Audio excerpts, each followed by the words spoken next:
Hey guys, Desiree here with AJI. Do you know the difference between your video's view count and watch rate?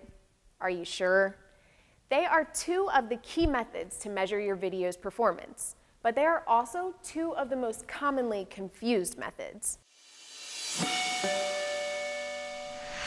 Everyone knows your video view count shows how many individual views a video has. What a lot of people don't know is that does not mean all of those viewers have watched the entire video. For example, YouTube requires 30 seconds of viewing for a video to be counted as a view.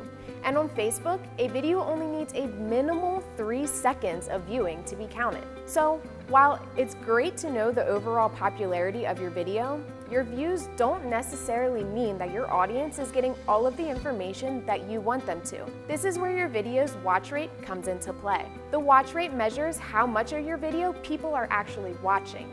This allows you to see if your audience stops watching before you've gotten your main point across.